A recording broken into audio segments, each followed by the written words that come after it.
అందరికీ నమస్కారాలు. రాష్ట్రంలో వైకాపా ప్రభుత్వం పరిపాలన ఉన్న 5 సంవత్సరాల్లో ఈ రాష్ట్రంలో విధ్వంసం సృష్టించారు. అన్ని రంగాల్లో కూడా అభివృద్ధి స్తంభించిపోయింది. అన్ని వ్యవస్థలను నిర్వీర్యం చేసేశారు. అయితే గత ఎన్నికల్లో ప్రజలు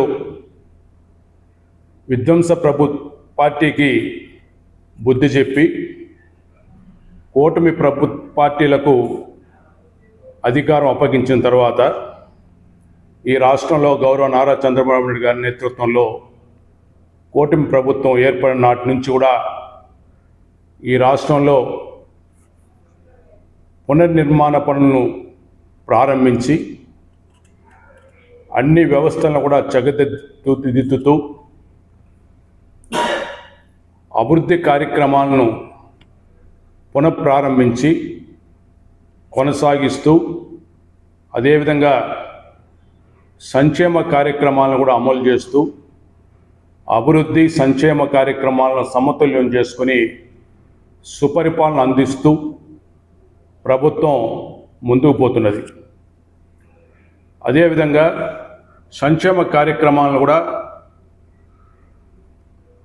పెద్ద ఎత్తున ప్రారంభించి కొనసాగించడం జరుగుతూ ఉంది.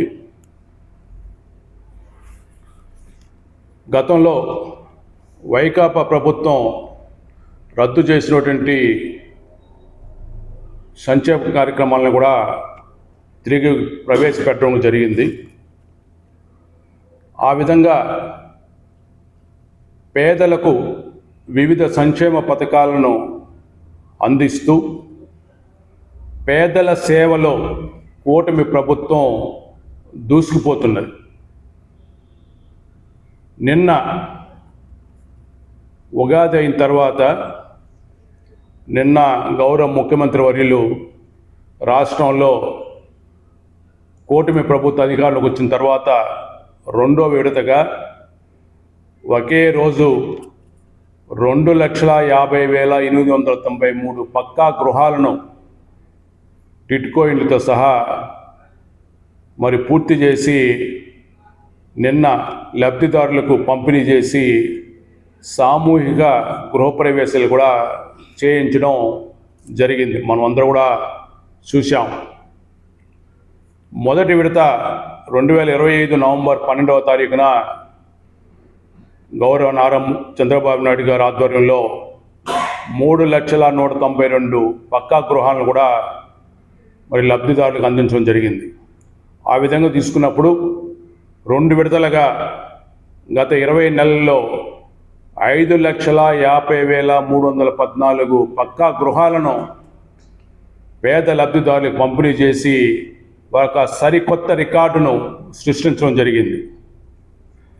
జగన్మోహన్ రెడ్డి గారు ముఖ్యమంత్రిగా అయిన తర్వాత 30 లక్షల ఇళ్లను పేదలకు పంపిణీ చేస్తానని గొప్పగా మాటలు చెప్పారు. అయితే వాస్తవంలో 3 లక్షల కంటే ఎక్కువ గృహ నిర్మాణం పూర్తి కావడం కానీ పంపిణీ చేసిన కానీ లేదు. అదేవిధంగా లబ్ధిదారులకు ఇవ్వాల్సిన వాటా టిట్కో లబ్ధిదారులను కొంతమందిని రద్దు చేశారు. వారికి తిరిగి ఇవ్వాల్సిన బకాయిలు అన్నీ కలిపి సుమారు 1,000 కోట్ల రూపాయల వరకు కూడా ఎగ్గొట్టి లబ్ధిదారులకు అన్యాయం చేశారు. గౌరవ నారా చంద్రబాబు నాయుడు గారు ముఖ్యమంత్రిగా ఉన్నటువంటి 2014-19 కాలంలో 8 లక్షల పైగా పక్కా గృహాలను పూర్తి చేసి లబ్ధిదారులకు ఇవ్వడం జరిగింది. ఆ విధంగా ప్రతి పేదవాడికి కూడా పక్కా ఇల్లు ఇవ్వాలన్నటువంటి తపన మన గౌరవ ముఖ్యమంత్రి వర్యుల్లో ఉంది. 2029 నాటికి ఈ రాష్ట్రంలో ఇల్లు లేని ప్రతి ఒక్కరికి కూడా పక్కా గృహాలు ఇవ్వాలనేది లక్ష్యంగా పెట్టుకొని గౌరవ నారా చంద్రబాబు నాయుడు గారు ముందుకెళ్తున్నారు. అదేవిధంగా పేదల గురించి మనం మాట్లాడుకున్నప్పుడు మనకందరికీ తెలుసు, ప్రతి నెల కూడా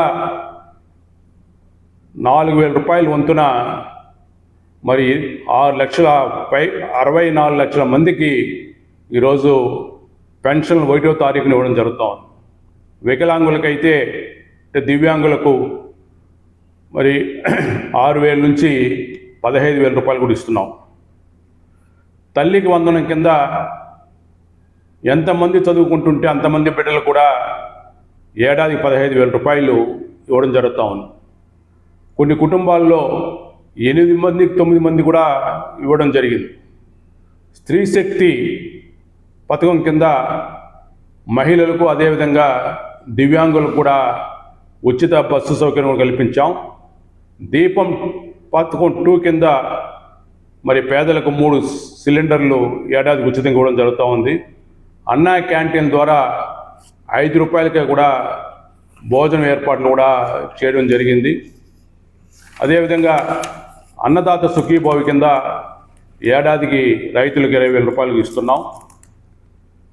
ముఖ్యమంత్రి సహాయ నిధి కింద ఎవరికైతే అనారోగ్యంతో బాధపడుతున్నారో, హాస్పిటల్లో ఖర్చులు పెట్టుకున్నారో వారికి గౌరవ ముఖ్యమంత్రి సహాయ నిధి కింద ఈ 20 నెలల కాలంలో 136,000 మందికి 1,241 కోటి రూపాయలను గౌరవ ముఖ్యమంత్రి గారు ఎంతో ఉదార మనసుతో మరి మంజూరు చేసి పేదలను ఆదుకోవడం జరిగింది. అదే జగన్మోహన్ రెడ్డి గారు ముఖ్యమంత్రిగా ఉన్న 5 ఏళ్లలో 897 కోట్ల రూపాయలు మాత్రమే ముఖ్యమంత్రి సహాయ నిధి కింద మరి పేదలకు ఇవ్వడం జరిగింది. అదేవిధంగా ఈరోజు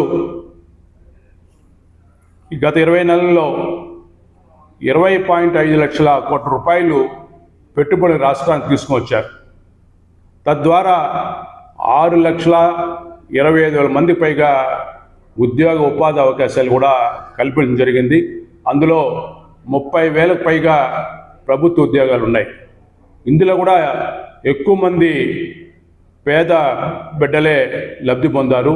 ఆ విధంగా చూసుకున్నప్పుడు ఇవే కాకుండా మరిన్ని మార్గాల్లో కూటమి ప్రభుత్వం పేదలకు అండగా ఉంటూ పేదలకు సహాయం చేస్తూ ఈరోజు ముందుకు పోతూ ఉంది. దీనికి మనం అందరూ కూడా హర్షం వ్యక్తం చేయాల్సిన అవసరం ఎంతనో ఉంది.